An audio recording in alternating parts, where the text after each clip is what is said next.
Canal Supercrack Estrella presenta. Expertos predicen que un tercer diluvio universal llegará antes de lo esperado. Hubo un primer y un segundo diluvio. Miré a la tierra, y he aquí que estaba asolada y vacía. Y a los cielos, y no había en ellos luz. Miré a los montes, y he aquí que temblaban, y todos los collados se cimbreaban. Miré, y no había hombre, y todas las aves del cielo se habían ido. Miré, y he aquí el campo fértil era un desierto, y todas sus ciudades eran asoladas ante la presencia de Jehová, delante del ardor de su ira. Porque así dice Jehová: toda la tierra será asolada, pero no la destruiré del todo. Por esto se enlutará la tierra, y los cielos arriba se oscurecerán, porque hablé, lo decidí, y no me he arrepentido, ni desistiré de ello. Al estruendo de la gente de a caballo y de los flecheros huye toda la ciudad. Entran en las espesuras de los bosques, y suben a los peñascos. Todas las ciudades fueron abandonadas, y no quedó en ellas morador alguno. Jeremías 4, 23, 29. La era del primer mundo terminó también en un diluvio cataclísmico, pero no el mismo donde se salvó Noé. El diluvio del tiempo de Noé ocurrió durante la segunda edad del mundo, y después de la caída, la encarnación en la carne y la incursión de los vigilantes durante el tiempo de Jared. Lo que la gente no piensa es que ha habido muchos diluvios, no solo unos pocos. La inundación global fue aproximadamente hace 13.000 años y erosionó la esfinge egipcia. El diluvio de Noé fue solo hace unos 4.000 años. Revelación geológica. Han ocurrido dos creaciones y dos diluvios mundiales. Aquí hay una prueba brillante, de la Biblia y la geología, demostrando no solo dos creaciones totalmente separadas, sino dos destrucciones mundiales. Pocos han entendido esta sorprendente verdad. Ahora, se encuentra revelada frente a todos los que quieran verla. Ahora, por primera vez, una de las más fascinantes historias que pueden ser contadas. La llave para comprender la sorprendente historia de la Tierra ha sido descubierta. Contrario a lo que millones se les ha hecho creer, los verdaderos hechos de la ciencia y la verdad de su Biblia concuerdan. Los teólogos han mantenido por largo tiempo oculta esta verdad, ella entra en conflicto con sus enseñanzas. Los profesores ateos la han suprimido, la ciencia se ha rehusado a creerla. Solo unos pocos entienden dónde se encuentra la llave que abre la sorprendente historia geológica de la Tierra. Esta ha estado en los dos primeros versículos de su Biblia todos estos años, y usted tal vez ni lo haya jamás notado.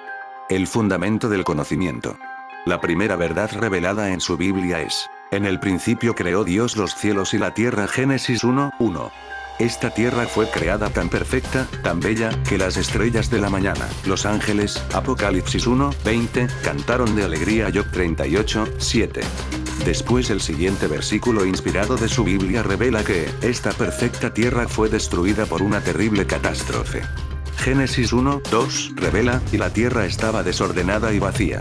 La palabra hebrea original que los traductores de la versión Reina Valera tradujeron como estaba en el versículo 2, tenía que haber sido traducida como llegó a ser. Esta es también usada en Génesis 19, 26, Génesis 2, 7 y en muchos otros versículos bíblicos. Vayamos al ejemplo de Génesis 19, 26. En este versículo la misma palabra hebrea que es incorrectamente traducida como estaba en Génesis 1, 2, aquí se encuentra traducida correctamente como se convirtió. Anote, Dios advirtió a Lot y a su esposa no mirar atrás mientras escapaban de la ciudad ardiendo de Sodoma. La esposa de Lot desobedeció este mandamiento y miró atrás con tristeza a la malvada ciudad de Sodoma, y ella se convirtió en una estatua de sal. Obviamente la esposa de Lot no había sido siempre una estatua de sal. Pero cuando ella pecó, llegó a ser o se convirtió en una estatua de sal. De igual forma, la tierra no fue creada originalmente en desorden y vacía. La traducción correcta de Génesis 1, 2, del hebreo original inspirado lo deja claro. La tierra se convirtió desordenada y vacía. Esta verdad es más clara aún cuando notamos en Génesis 1, 2, que la palabra en español desordenada fue traducida de la palabra original hebrea tou, la cual significa desolación o confusión. ¿Es Dios autor de confusión? El apóstol Pablo fue inspirado a decir Dios no es autor de confusión, y Corintio 14, 33. Isaías dijo Dios no la creó la tierra en vano, todo en hebreo, que es, no en caos y confusión. Isaías 45, 18. La tierra se convirtió en ese estado. La escritura no puede ser quebrantada. Juan 10, 35. El todo sabio creador, por tanto, no creó inicialmente la tierra desordenada ni en confusión. La única conclusión lógica es que la perfecta creación de Dios se convirtió en una ruina desolada. Esta verdad es nuevamente clara cuando notamos la palabra en español vacía que fue traducida de la palabra original hebrea bou, la cual significa en ruina incomparable. La correcta traducción de los dos primeros versículos del Génesis debería ser: en el principio Dios creó los cielos y la tierra fue destrozada, desolada, en confusión, y quedó vacía, en ruina incomparable, y las tinieblas estaban sobre la faz del abismo. Y el Espíritu de Dios se movía sobre la faz de las aguas. Génesis 1:2, ¿por qué fue creada la tierra antes que Adán? Es una sorpresa para muchos el aprender que antes que esta tierra fuera creada, Job 38:4-7, Dios creó millones de ángeles para hacerse cargo de su gobierno. Dios puso al gran querubín Lucero a cargo de los ángeles de la tierra. Dios le reveló su gran propósito de agregar nuevos miembros a la familia divina. Dios le habló a Lucero acerca de su propósito de poner al hombre sobre la tierra y crear en él un carácter santo y justo al enseñarle a obedecer sus santas y justas leyes. Pero Lucero decidió que Dios estaba en lo incorrecto y se rebeló. No estaba contento de mantenerse como siervo de la familia de Dios. No quería que un mero hombre de carne y sangre eventualmente se levantara sobre él con autoridad y poder como miembro de la familia de Dios. Lucero permitió que su mente se llenara de odio y resentimiento. Persuadió a un tercio de los ángeles a que se unieran a él en un abierto intento de tomar el trono de Dios. Lucero atacó el reino de Dios e intentó tomar su lugar como gobernador supremo del universo entero. Lucero y su ejército de demonios fueron totalmente derrotados. Cristo dijo y les dijo: yo veía a Satanás caer del cielo como un rayo. Lucas 10:18. El sabio creador arrojó al malvado Lucero y a sus ángeles rebeldes hacia la tierra. Lucero entonces se convirtió en Satanás, el diablo. Sus ángeles se convirtieron en seres espirituales dementes llamados demonios. Durante la gran batalla entre los ejércitos de Dios contra Satanás y sus demonios, la bella tierra se convirtió en un desastre cósmico. Una perfecta creación se convirtió en una desolación. Esta es la historia de ángeles y demonios, las dimensiones ocultas y el antimundo donde reinan los demonios. ¿Por qué los geólogos no entienden la geología? Los geólogos no pueden entender los hechos de la geología. Se niegan a reconocer que durante la rebelión de Satanás y sus demonios en contra de Dios, la tierra existente antes de Adán fue destruida. Con este conocimiento se puede explicar claramente lo que ocurrió con los reptiles, diferentes especies de animales y plantas que fueron enterrados repentinamente en las rocas sedimentarias y que posteriormente conformaron los mantos de carbón que hoy conocemos. Otro punto que debemos destacar y que confunde a los estudiosos de la geología es que el diluvio de los tiempos de Noé enterró los restos del hombre, mamíferos de sangre caliente y muchas otras criaturas como fósiles al cubrirlas con rocas sedimentarias. Estos depósitos posteriores a Adán, en la mayoría de los casos, quedaron sobre la parte superior de las rocas sedimentarias formadas por la catástrofe anterior a Adán, pero en ocasiones, los depósitos del diluvio de Noé se decantaron en la superficie de la piedra original de la tierra y depósitos anteriores, siendo arrastrados por la inundación, quedaron finalmente invertidos, mezclando así la evidencia fósil. El diluvio universal viene narrado en el libro del Génesis, que es el libro más antiguo de la Biblia, y allí se menciona a Yahvé Jehová, y allí también hay muchos párrafos que hablan de un gran diluvio que afectó al planeta en la antigüedad. Hay quienes creen que fue real y quienes no creen que el diluvio universal haya existido. La verdad es que sí existió de verdad, y no solo uno sino dos diluvios, y con una diferencia de 4000 años. Pero ahora nos vamos a preocupar del primero, que fue el más impresionante y se originó solo, porque el segundo lo originaron las bombas atómicas. ¿Qué dice la Biblia sobre el diluvio? Cuando la Biblia cuenta que saltaron las fuentes del gran abismo, se refiere en especial a unas enormes cataratas de hielo, de más de 6 kilómetros de altura y situadas en el Pacífico Sur. Estas cataratas, llamadas también las puertas de Nergal, eran dignas de ver, porque algo tan increíble como un horizonte montañoso de hielo y de 6 kilómetros de alto, debía de ser impresionante. Esta mole de hielo solo podría derrumbarse si la presión del agua ejerciera una fuerza suficiente para romperla. Esta es la puerta de los infiernos, puerta de Nergal o cáncer de la tierra. Esta puerta de hielo es la que cedió, dando lugar al diluvio universal.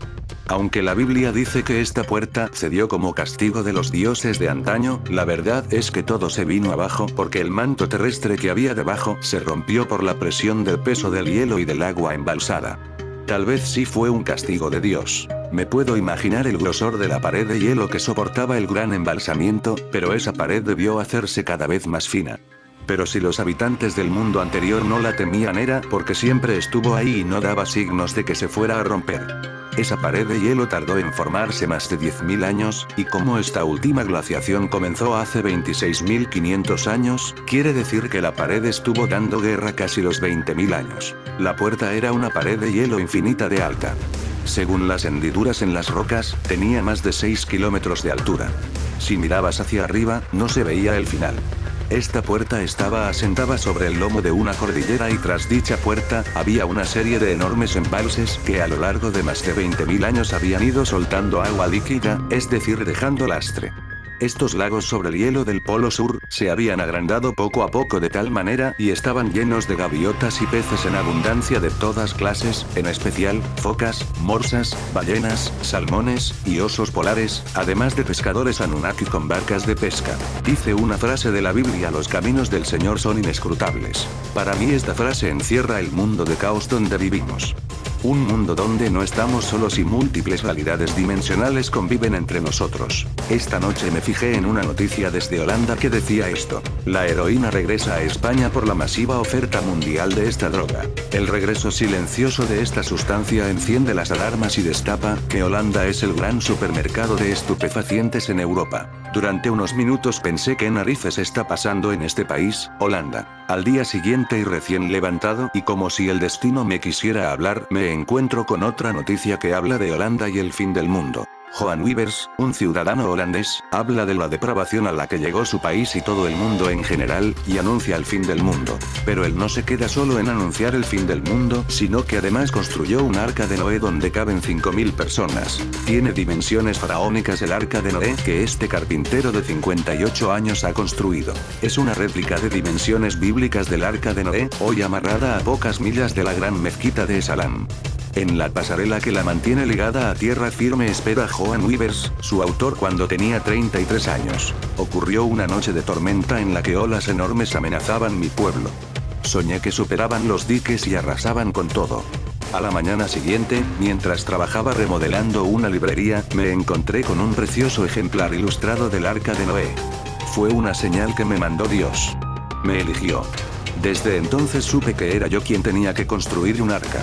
Cada cuerda, cada tablón, cada clavo, cada esquina. Sería un solo hombre contra los elementos. Se avecina un maremoto que va a arrasar Holanda. Va a ocurrir este año, cuando el arca ya esté lejos de aquí, anuncia. El Brexit ganará el referéndum y Alemania, Holanda y los países nórdicos se unirán a Reino Unido en su huida de la Unión Europea. También Rusia. Al sur quedará la vieja comunidad con la intención de recuperar los territorios del Imperio Romano, incluida Turquía. Todo esto está en la Biblia y significa el final de los tiempos. Este devoto cristiano completó la construcción de su descomunal arca hace 4 años. Hasta el momento no había sido más que una atracción turística, pero ahora planea hacer un viaje de más de 8.000 kilómetros, desde Holanda hasta Brasil, cruzando el Océano Atlántico. Todo para difundir la palabra de Dios y el mensaje de la Biblia. Wivers está completamente convencido de que su barco está preparado para superar el reto. Él mismo tiene capacidad para transportar a 5.000 personas, mide 125 metros de largo, 29 de ancho y 23 de alto, y su peso es de 2.500 toneladas. El arca es una réplica interactiva e informativa, un centro cultural bíblico, comenta el carpintero, que acaba de lanzar una ambiciosa campaña de crowdfunding para obtener los fondos necesarios para llevar a cabo su viaje. El plan de Wivers es retransmitir el trayecto por internet, vía streaming. Si es capaz de atravesar el Océano Atlántico, no solo visitará varias ciudades brasileñas, sino que prolongará su recorrido por todo el continente americano. Buenos Aires, Montevideo, La Habana, San Francisco y Seattle son algunos de los lugares a los que se ha propuesto llegar. Quiero hacer preguntas a la gente para encontrar respuestas que estoy buscando, asegura ilusionado, seguro de que alcanzará su meta. Los más escépticos creen que el carpintero fracasará en su intento, pero también eran muchos los que le tomaban por loco cuando anunció su proyecto para erigir una copia exacta del Arca de Noé. Su colosal obra hace que casi parezcan minúsculas las creaciones de otros devotos, como la del sacerdote que construyó una réplica del Vaticano usando 500.000 logos. Pero ¿hay algún fundamento para creer que un desastre natural de gran magnitud alcanzará a Holanda? En la noche del 31 de enero de 1953 una gran tormenta surgió en el suroeste de Holanda y se cobró la vida de 1835 personas. 3 semanas después de la tragedia se nombró la Comisión Delta. En 1957 se adoptó la Ley Delta y llevó a que los holandeses contraatacaran creando un extenso complejo de diques y presas que unían las islas y reducían la línea de la costa del Mar del Norte de 1080 a 380 kilómetros. La joya de la corona que le brindara la gloria final del llamado Plan Delta, las obras que funcionaban como barrera de mareas que controla las tempestades en la nueva vía fluvial, completada en 1997 y reconocida a nivel mundial como la octava maravilla del mundo. Sobre este desastre natural se realizó en 2009 una película llamada La Tormenta, del director holandés Benson Bogaerts. Se sitúa en la provincia de Zeeland en el año 1953, cuando se desata la terrible tormenta y posterior inundación. La eterna batalla contra el agua ha sido un factor determinante en la creación de los Países Bajos tal y como los conocemos hoy en día y ha dejado su marca en casi todas las partes del paisaje holandés. 20% del país consiste de tierras reclamadas al mar, y las dunas, diques y otras obras de ingeniería contra el agua son omnipresentes. Los holandeses no sienten falsa modestia y muy orgullosos están de sus notables logros respecto a su ingeniería contra el agua. De ahí la frase Dios creó el mundo, pero los holandeses crearon los Países Bajos. La capacidad y destreza en este campo inspira respeto más allá de las fronteras nacionales. Los holandeses están considerados los expertos mundiales en el management del agua y muchas compañías holandesas como la Volker Stevin, Smith International y Mammoet, en parte responsables por el rescate del submarino nuclear de origen ruso Kursk, son la primera línea mundial para todo lo referente a rescates, drenados y construcciones en aguas extranjeras. Tanto si concierne a drenajes, reclamación de tierras, construcción de puentes o puertos, los ingenieros holandeses son los mejores en estas áreas. La línea de defensa moderna, la impresionante obra del Plan Delta, da a la población su sentido de seguridad. De todas maneras, aún hoy es importante para Holanda tomar medidas de precaución. En algunas partes del país algunas ciudades se han visto inundadas por obra y gracia de ríos que han desbordado. En estos casos se subsidia a las víctimas y muchos holandeses salen al rescate calzando sus botas de goma dispuestos a prestar su ayuda. La misma reina Beatrix ha acudido alguna vez al lugar del desastre cuando este ha sido muy serio. Si el vídeo te ha gustado dale al pulgar arriba y suscríbete a mi canal. Una mirada a las profecías apocalípticas de Isaac Newton y el 2016 en el Evangelio de Lucas, las profecías de Jesús sobre el retorno del Hijo del Hombre, se refieren a los signos que aparecerán en el firmamento. Habrá señales en el sol, la luna y las estrellas.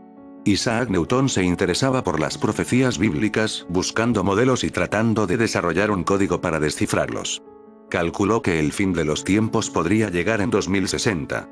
J.S. Eliot, autor del libro, El final de la cuenta atrás. Lo que Isaac Newton no descubrió, dijo que sería en el año 2016, y no en el 2060. Durante una entrevista en la publicación brasileña Jornal do Brasil en mayo, Eliot razonó el porqué. En uno de sus cálculos, Newton utilizó un período de 1290 años, que menciona el capítulo 12 de Daniel, a partir del año 609 después de Cristo. Sin embargo, no sucedió nada importante en ese año, para justificar que fuese el comienzo de la profecía.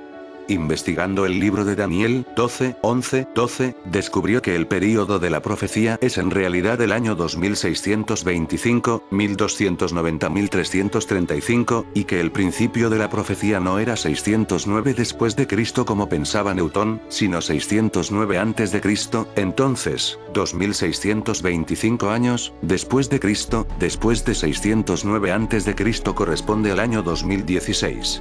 El año 609 a.C. fue la fecha en que los judíos perdieron el reino de Judá ante los egipcios en la batalla de Megido.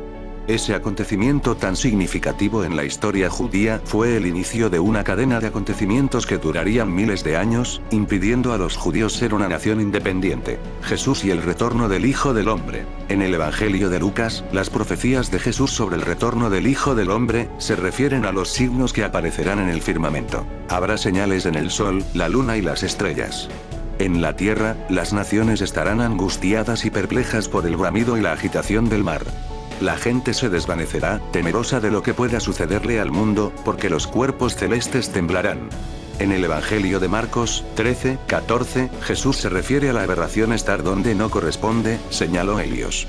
Este se pregunta si la profecía puede referirse al planetoide Sedna. El astrónomo Mike Brown, quien lo descubrió en 2003, describió en su página web cómo Sedna no estaba donde supuestamente debía estar. Ese pequeño detalle, de estar mucho más distante de lo que se suponía que era el borde del sistema solar, fue un hecho cierto. Eso fue Sedna, escribió Brown. Describió la órbita del planetoide como algo extraño sin precedentes. En su correo electrónico, escrito 7 años después del descubrimiento, dijo que todavía no sabía cómo poder ubicar a Sedna en su lugar. El planetoide sigue siendo un misterio, y puede ser el primer signo visual de la nube Oort, una nube de algunos billones de años o cuerpos helados que se cree orbitan alrededor de nuestro Sol. Helios pide un control más detallado de Sedna, aunque su trayectoria prevista no parece indicar peligro alguno. La órbita de Sedna es de aproximadamente 11.000 años, lo que lleva a Helios a preguntarse si podría haber tenido algo que ver con el final de la última era glacial, hace unos 11.000 años. El último paso de Sedna cerca de la Tierra pudo tener algún efecto, dijo. Según la NASA, Sedna estará en su máximo acercamiento a la Tierra en unos 72 años, pero incluso para entonces estará más lejos que Plutón. Brown argumentó según un informe de la NASA. La última vez que Sedna fue visto cerca del Sol, la Tierra estaba apenas saliendo de la última edad de hielo. La próxima vez que regrese, el mundo tal vez vuelva a ser un lugar completamente diferente. Helios es consciente de que sus propias ideas son de naturaleza especulativa, el reino de la profecía nunca es muy transparente, después de todo, siempre está abierto a la interpretación, pero dijo que su deber es advertir al mundo de cualquier peligro potencial. Incluso si tengo dudas, creo que mi deber es revelar lo que descubrí. Yo no soy ni un vidente ni un profeta. Estudié las profecías y los códigos secretos de la Biblia que advierten de una catástrofe mayor, referida en el libro sagrado como la ira de Dios o el día del Señor, dijo Helios al Jornal do Brasil. Un planeta enano sugiere que hay una supertierra en los confines del sistema solar. 2 investigadores estadounidenses han descubierto un nuevo planeta enano llamado 2012 VP113 en la nube de Oort, justo más allá de nuestro sistema solar. Lo más sorprendente es que su órbita se ve influenciada por la posible presencia de un planeta desconocido, oscuro, gélido y de un tamaño que podría ser 10 veces el de la Tierra. Los planetas enanos Sedna, ilustrado en la imagen, y 2012 VP113 son los primeros de los muchos objetos que se supone recorren la nube de Oort, donde también podría aparecer una supertierra. Nibiru podría ser Sedna. Archivos filtrados de la NASA demuestran que Nibiru existe y se está acercando a la Tierra. Durante mucho tiempo la leyenda sobre Nibiru, el también llamado planeta décimo, ha fascinado a científicos y a teóricos de la conspiración por igual. Desde una perspectiva científica, ahora sabemos que hay planetas en la periferia de nuestro sistema solar, y que están más cerca y son más numerosos de lo que jamás habíamos imaginado.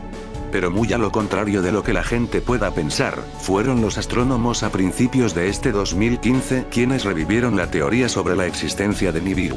Esto fue a raíz de una investigación publicada en la revista Monthly Notices of the Royal Astronomical Society Letters, donde aseguraron que tenían evidencias de que hay al menos 2 planetas más grandes que la Tierra que se encuentran en nuestro sistema solar más allá de Plutón. Los investigadores Chad Trujillo del Observatorio Gemini y Scott Shepard de la institución Carnegie de Washington, Estados Unidos, publican hoy en la revista Nature el hallazgo de un lejano planeta enano llamado 2012 VP113.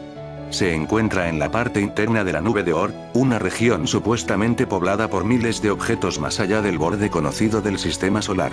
La institución Carnegie destaca en un comunicado una de las sorpresas del estudio. Este trabajo indica la posible presencia de un planeta enorme, tal vez hasta 10 veces el tamaño de la Tierra, que aunque no se puede ver, posiblemente influye en la órbita de 2012 VP113 y otros objetos de la nube de Oort interior.